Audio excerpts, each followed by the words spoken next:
Guys welcome to my vlog. तो भाई साहब मैं स्टार्ट करता हूँ अपने बारे में और बताता हूँ मैं कौन हूँ। भाई साहब मैं और गांधी जी दोनों भाई साहब आपस में भाई साहब पढ़ाई करते थे, लेकिन बड़े क्यों मालूम, दोनों के बीच में इतना एज डिफरेंस क्यों मालूम है? क्योंकि वो हर साल पास हो जाया करते। यही बात है, इसलिए बोलते हैं ना जो पढ़ाई करता जल्दी बड़ा हो जाता है, इसलिए बड़ा हो गया। वो पास होते गए इसलिए बड़े हो गए, मैं फेल होता रहा इसलिए मैं छोटा रह गया। लेकिन भाई साहब उनसे मेरी एक डील हुई थी कि तुमको भी मैं स्वतंत्रता सेनानी में हिस्सा दिलवा दूंगा। भाई साहब बात तो बिल्कुल सही हुई थी, दोनों लोग हिस्सा लेने जा भी रहे थे। लेकिन भाई साहब गलती सिर्फ इतनी होगी, मेरी तलवार में धार नहीं थी।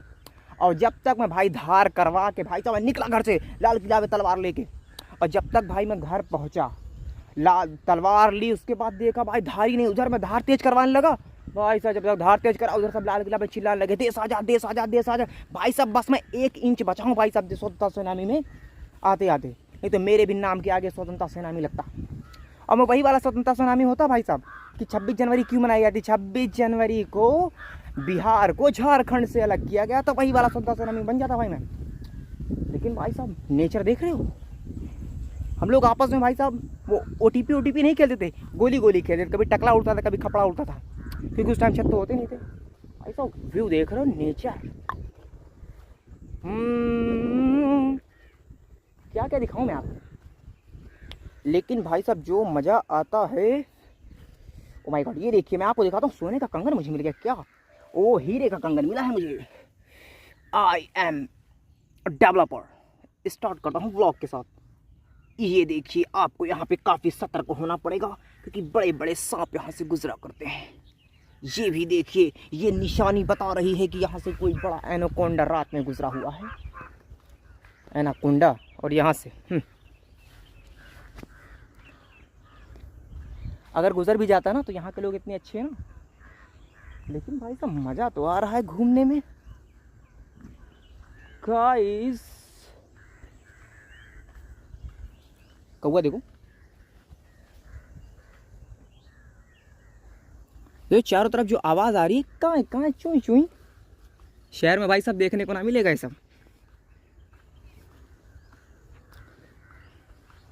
भाई साहब बात और ये है थोड़ी सी, देखो भाई साहब एक बिल्डिंग थी, बिल्डिंग के अंदर सुबह सारे स्वतंत्रता सेनानी जितने हुए थे सबकी उसमें फ़ोटो रखी हुई थी। सुभाष चंद्र बोस, गांधी जी भी, मतलब सब जितने भी थे स्वतंत्रता सेनानी थे, सबकी फ़ोटो उसके अंदर लगी हुई थी। उसके बाद उसी झोपड़ी में एक बकरी घुसी और सबके जितना फ़ोटो के ऊपर हार लगा हुआ था, ऐसे हरियाली वाला हार, सबको उसने खा लिया। और भाई साहब उसने सिर्फ गांधी जी के ऊपर जो हार लगा हुआ था, सिर्फ उसने उसी को नहीं खाया। मालूम है क्यों? क्योंकि गांधी जी के हाथ में लाठी थी। अब ये जो बोलने वाले बोलेंगे तो सुभाष चंद्र बोस के हाथ में तो कट्टा भी था, है ना। लेकिन भाई साहब वही वाली बात है ना, बंदर क्या जाने अदरक का स्वाद। अब बंदर बकरी को कट्टे से थोड़ी कोई डराएगा, सीधे लाठी डंडा बम बारूद चलेगा। इसीलिए गांधी जी हमेशा डंडा लिए रहते थे। आदमी भी डरे, बकरी भी डरे। बकरी मतलब जानवर शेर वेर दहाड़ देते थे वो बाबा एंडो सैंडम की तरह।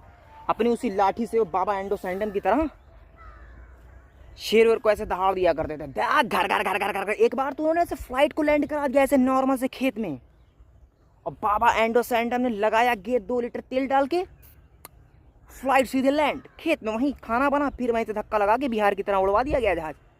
ये है पावर गांधी जी की लाठी में। सबसे पहले भाई मैं पार कर लेता हूँ तार, भाई साहब पूरा बीच में ऐसे घुसा हुआ। अरे माँ वो, अरे यो बच गया नहीं तो भी गया था भाई मैं।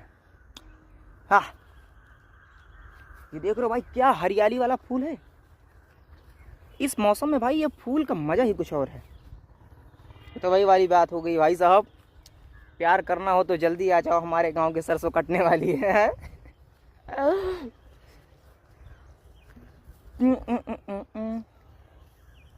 मेरे लेटर का जवाब देना हो तो जल्दी दो, क्योंकि हमारे गांव के सरसों और गन्ने कटने वाले हैं। उसके बाद कुछ मसला नहीं हल होगा। अरे बाप, यहाँ तो भाई साहब डेंजर जोन चल रहा है, माय गॉड।